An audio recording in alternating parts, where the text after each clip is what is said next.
Do you know if the Treasury Department is going to do so now?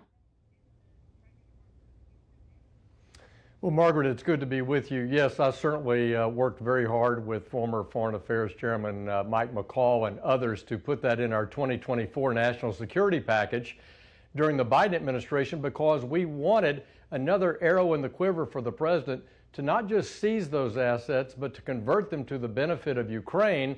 But we could never get consensus between the United States and Europe for doing that, despite a unanimous vote of the Council of the Parliamentary Assembly of the Council of Europe supporting it. So I continue to urge President Biden to do that. We got the interest off those frozen assets to benefit Ukraine. But I think it's time for the president to convert those seized assets to a trust account for the benefit of Ukraine. I'm glad to hear both Senators Blumenthal and Graham support that idea. It's time to do it. And I've encouraged Secretary Bessent that this should be a priority for President Trump.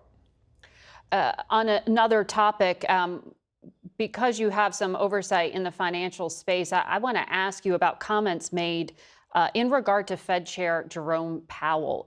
The president says the economy's in good shape, but he still complains about the head of the central bank, says he's doing a terrible job because he's not lowering interest rates. On another network today, the president's top economic advisor said the White House is looking into whether the president has the authority to fire Chair Powell.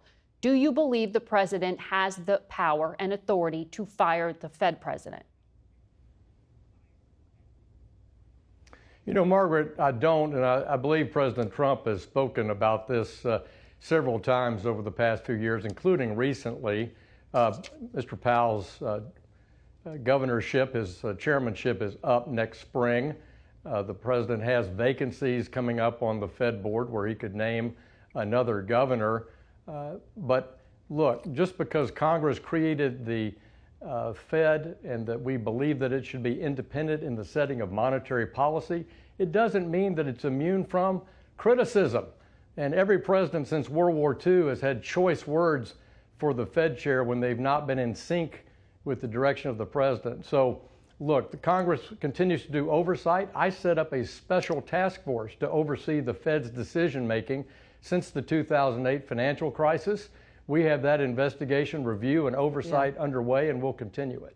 I think you'd acknowledge that most presidents might have had those choice words behind closed doors, not on social media posts on a regular basis, Congressman. But on crypto, I want to ask you, crypto has been the Wild West, right, in many ways, because they don't have the same kind of regulation in the digital asset space that there does exist for banks and financial services.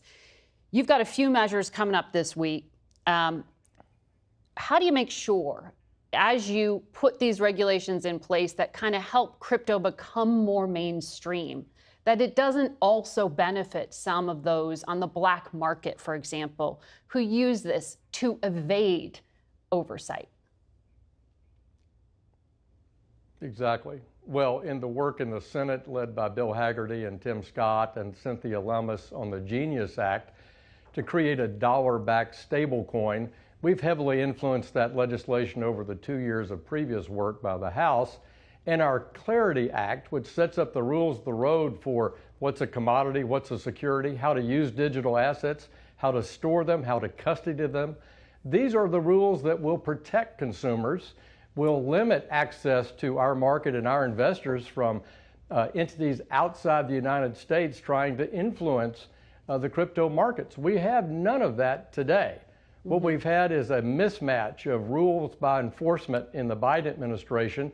And I believe the bills we'll have on the House floor this week will protect investors, consumers, and make America, as President Trump wants, a leader in financial technology and crypto and digital assets innovation.